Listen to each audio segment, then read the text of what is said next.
എല്ലാവർക്കും നമസ്കാരം. ഇന്നത്തെ ശുഭചിന്ത: എല്ലാം സ്വന്തം കൈപ്പിടിയിൽ ഒതുക്കണമെന്ന വാശി ഉപേക്ഷിച്ചാൽ ആഗ്രഹിക്കുന്നതിനേക്കാൾ മികച്ചത് ലഭിക്കും. അർഹിക്കുന്നതെന്തും ഒറ്റയ്ക്ക് സ്വന്തമാക്കാനുള്ള ശേഷി ആർക്കുമില്ല. എല്ലാം ഞാൻ ഒറ്റയ്ക്ക് എന്ന ഇടുങ്ങിയ ചിന്താഗതിയിൽ വളരുന്നവർക്ക് ചില ന്യൂനതകളുണ്ട്. അവർക്ക് ഒന്നിൻ്റെയും പരമാവധി ലഭിക്കില്ല.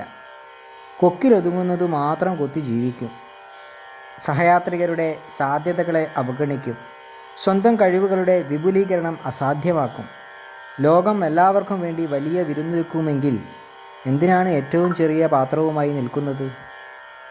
ലഭിച്ചേക്കാവുന്ന നന്മകൾ തുളുമ്പിപ്പോകാത്ത വിധം ശരീരവും മനസ്സും വിശാലമാക്കാൻ കഴിയുന്നവർക്കാണ് ജീവിതം ആഘോഷമാകുന്നത്. എല്ലാവർക്കും നന്മകളുണ്ടാകട്ടെ. എല്ലാവർക്കും ജീവിത വിജയം ഉണ്ടാകട്ടെ. നന്ദി, നമസ്കാരം.